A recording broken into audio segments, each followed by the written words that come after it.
kita semua, kembali lagi dengan saya Vita Johanna Situmeang. Dalam video kali ini, saya akan membahas mengenai Kitab Yunus.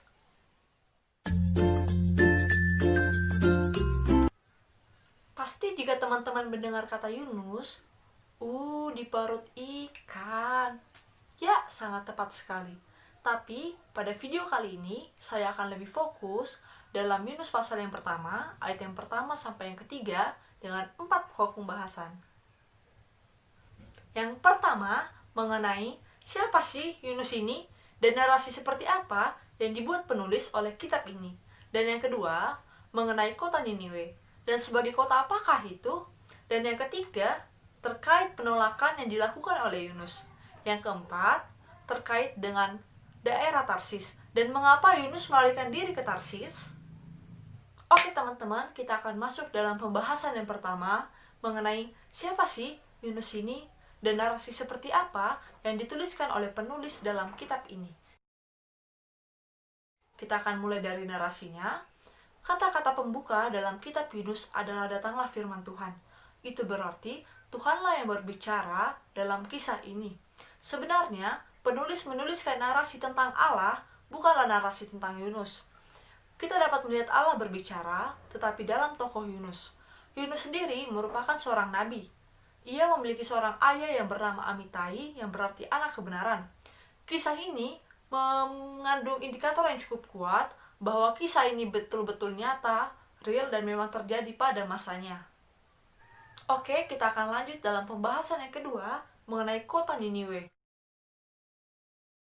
Kota Niniwe terkenal karena dosa-dosanya. Ia sangat kejam terhadap bangsa Israel dan bangsa-bangsa lainnya. Ia juga terkenal sebagai kota penumpah darah. Kota ini adalah kota yang real dan merupakan simbol dari segala kejahatan yang besar. Para penduduknya banyak sekali menyakiti hati Allah. Oke, kita akan lanjut dalam pembahasan yang ketiga mengenai penolakan yang dilakukan oleh Nabi Yunus. Sebenarnya penolakan ini bukan penolakan karena masalah pribadi, seperti contohnya Musa dan Yeremia yang mengatakan, Tuhan, aku tidak pandai berbicara. Seperti saya mungkin, aku najis bibir. Tetapi, Yunus melakukannya karena ia tahu tempat yang ditujunya, yaitu Niniwe. Seperti yang kita tahu, Niniwe adalah tempat kota kejahatan. Dan Niniwe sendiri menjadi momok dalam perhatian pemanggilan yang diterima oleh Nabi di sini. Jadi sangat jelas, Yunus menolaknya karena tempat yang ditujunya, yaitu Niniwe. Oke, kita akan membahas pembahasan yang terakhir, yaitu pembahasan yang keempat mengenai Tarsis. Ada apa sih dengan Tarsis? Mengapa Yunus melarikan diri ke Tarsis, bukan ke daerah lain? Apakah kapal yang ditujunya hanya bertujuan ke Tarsis? Ya, mungkin itu faktor-faktor pendukung, tetapi faktor utamanya adalah Tarsis merupakan gambaran dari sebuah daerah yang jauh keberadaannya yang seolah-olah tidak terjangkau oleh Tuhan.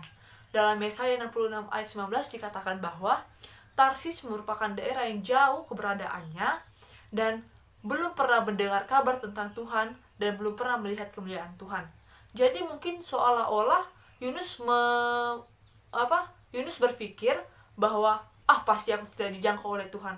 Pasti Tuhan tidak akan mengejar-ngejar aku sampai ke sini. Oke, saya akan lanjutkan kisah ini agar tidak gantung, tetapi sedikit ringkas.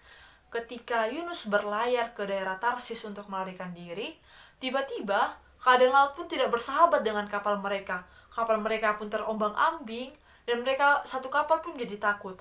Tetapi Yunus berkata, campakkanlah aku. Akulah penyebab dari badai ini. Ketika Yunus dicampakkan ke laut, keadaan laut pun jadi tenang. Dan kapal pun menjadi tenang. Ketika Yunus dicampakkan ke laut, datanglah ikan besar datang melahap dia. Yunus pun berada di perut ikan selama beberapa hari, dan ketika ia berada di perut ikan, ia berseru kepada Tuhan. Dan Tuhan pun mendengar seruannya. Dan ia pun setelah beberapa hari dikeluarkan dari perut ikan dan memenuhi panggilannya. Oke teman-teman, jadi kisah ini sangat menginspirasi kita tentang pemenuhan panggilan kita. Jika kita diutus Tuhan kemanapun kita ditempatkan, kita harus siap sedia. Apapun kondisinya, apapun situasinya, walaupun itu sangat kejam sekali dan tidak bersahabat dengan kita harus siap.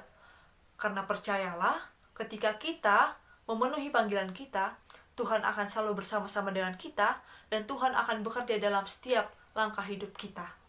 Amin.